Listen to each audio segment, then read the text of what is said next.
الفصل الثالث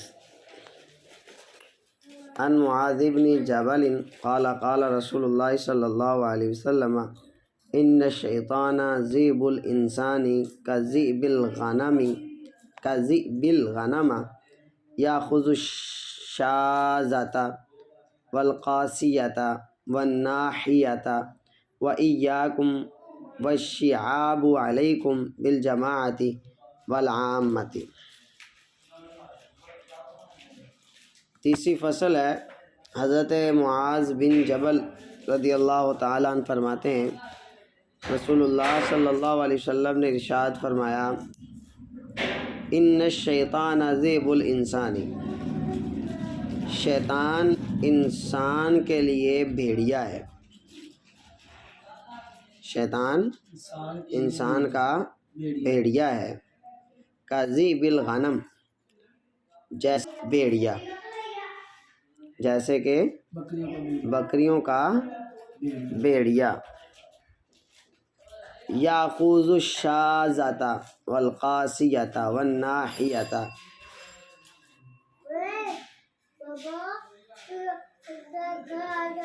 الگ اور دور اور کنارے والی بکریاں پکڑتا ہے۔ یاخذ الشاذۃ پکڑتا ہے، یاخذ پکڑتا ہے، جو ایسی بکری کو کہتے ہیں جو مانوس نہ ہوئی ہوئی بکریوں کے ساتھ، اور بکریوں کے ساتھ نامانوس ہونے کی وجہ سے وہ الگ ہوتی ہے، سمجھ آئی؟ اس کو شاذۃ کہتے ہیں۔ اور قاسیۃ اس بکری کو کہتے ہیں جو چارہ وغیرہ چرنے کے لیے ریوڑ سے الگ ہوئی ہو۔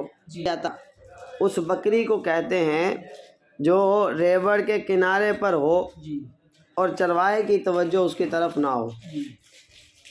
اب ان تمام بکریاں، وہ شاذ ہو، قاسیہ ہو یا ناحیہ ہو، یہ تینوں قسموں کی بکریاں، ان کو بھیڑیا جلدی پکڑ لیتا ہے۔ تو حضور نے فرمایا کہ شیطان انسان کا بھیڑیا ہے۔ وَشِعَابَ وَعَلَيْكُمْ بِالْجَمَاعَةِ وَالْعَامَّةِ وَإِيَّاكُمْ وَالشِّعَابَ، تم گھاٹیوں سے بچو، ان گھاٹیوں سے بچو۔ وَعَلَيْكُمْ بِالْجَمَاعَةِ، اور تم پر جماعت اور عام مسلمانوں کے عقائد، ان کو لازم پکڑو۔ علیکم اور لازم پکڑو جماعت کو اور عام مسلمانوں کو۔ جو باتیں سمجھنے والی ہیں وہ یہی تھیں کہ ایک تو لفظ اس کے اندر ناحیہ استعمال ہوا، قاسیہ استعمال ہوا اور شاذۃ استعمال کیا گیا ہے۔ ان کے معنی کیا ہیں؟ دوسرا لفظ اس میں والشعاب، الشعاب لفظ استعمال کیا گیا ہے۔ الشعاب یہ شعبن کی جمع ہے، اور اس کا معنی ہوتا ہے دو پہاڑوں کے درمیان جو وادی ہے، تنگ وادی جو ہے، اس کو الشعاب کہا جاتا ہے۔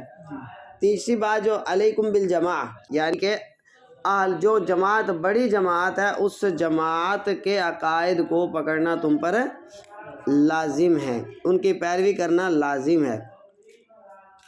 اللہ اکبر۔ اور عام مسلمانوں کے عقائد اور نظریات کو، سمجھ آ رہی ہے؟ عام مسلمانوں کے، یعنی وہ عقائد اختیار کرو جو عام مسلمانوں کے ہوں، ٹھیک ہے نا؟ اور اسی کے اندر عام مسلمان کون ہیں ہمارے پاکستان کے اندر، جن کے اندر اولیاء، صلحاء اور دوسرے لوگ اللہ کے نیک بندے اس میں شامل ہیں۔ وعن ابی ذر قال قال رسول اللہ صلی اللہ علیہ وسلم من فارق الجماعت شبرا فقد خلع ربقۃ الاسلام من عنقہ۔ حضرت ابو ہریرہ رضی اللہ تعالیٰ عنہ سے روایت ہے، فرماتے ہیں رسول اللہ صلی اللہ علیہ وسلم نے ارشاد فرمایا من فارق الجماعت شبرا، بالشت کے برابر بھی دور ہوا، جو جماعت سے ایک بالشت کے برابر بھی دور ہوا، فقد خلع ربقۃ الاسلام من عنقہ، اس نے اسلام کی رسی اپنی گردن سے اتار دی، اس نے اسلام کی رسی اپنی گردن سے اتار دی۔ من فارق الجماع شبرن سے مراد کیا ہے؟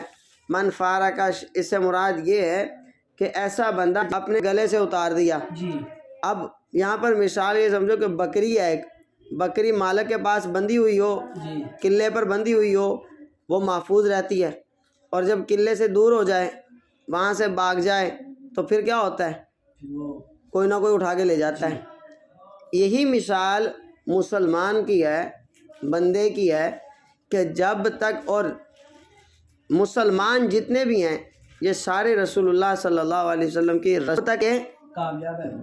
بچے رہیں گے، اور جیسے ہی یہ اس رسی کو توڑیں گے، اس رسی سے نکلیں گے، جی راہ راست سے بھٹک جائیں گے. اللہ اکبر.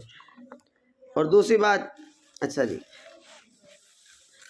اب دیکھو ذرا، اس میں ایک بات یاد رکھنا کہ حضرت اس میں تمام چیزوں کا انکار نہیں ہے.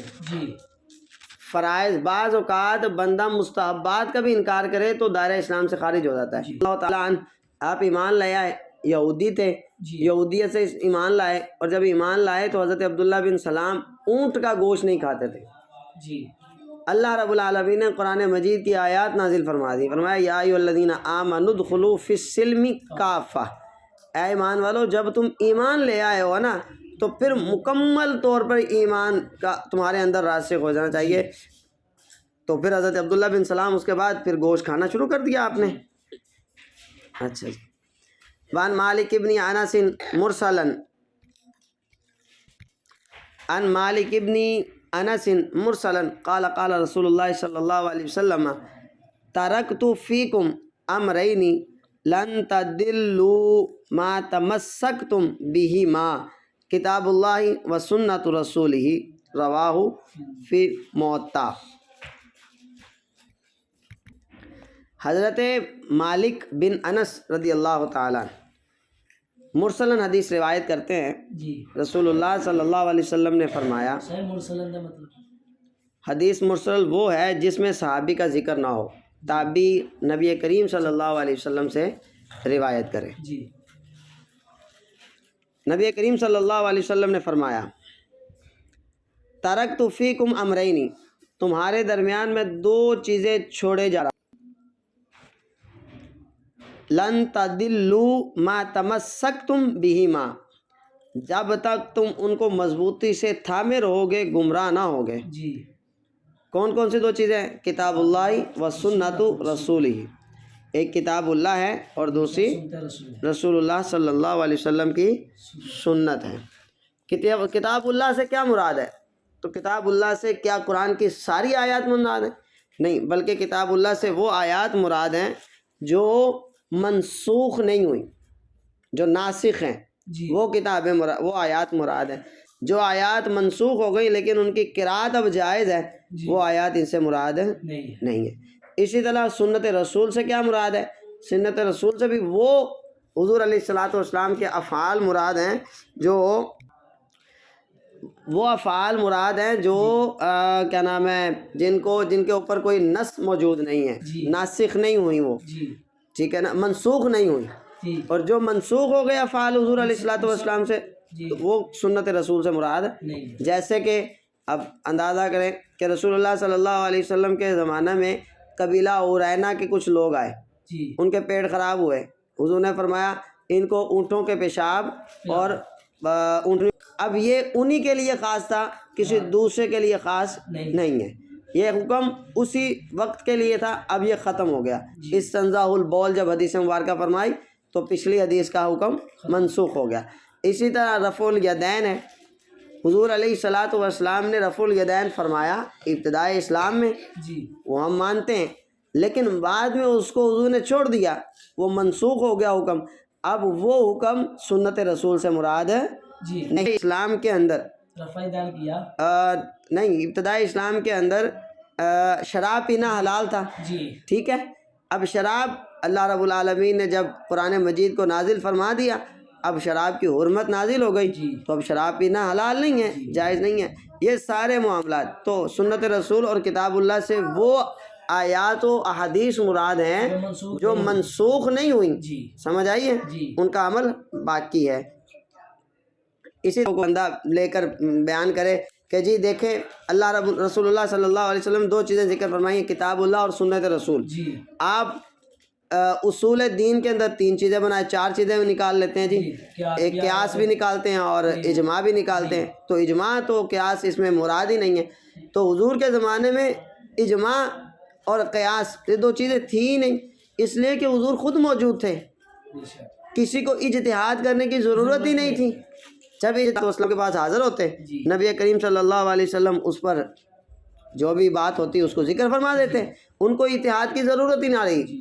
پھر صحابہ کا دور ختم ہو گیا، جب صحابہ اس دنیا سے چلے گئے، تابعین تبع تابعین کا دور آیا، فتنے پھیلے، مسائل بڑھے، صحابہ اکرام مکہ سے مدینہ سے بھی باہر علاقوں میں نکلے، ہندوستان، عراق، ان علاقوں میں جب پہنچے تو وہاں پر مسائل تھے، تو پھر انہوں نے اس پر اجتہاد کیا، کتاب اللہ کو اور جو اصل نکلتی رہی اس کو بیان کرتے رہے، اس کو بیان کرنے کے بعد انہوں نے اس کے مسائل کو اخذ کیا۔ لہٰذا اس حدیث کو لے کر یہ نہیں کہا جائے گا کہ قیاس اور اجماع جو ہے وہ درست نہیں ہے، قیاس اور اجماع بھی درست ہے اس وقت جب وہ کتاب اللہ اور سنت رسول کے موافق ہو۔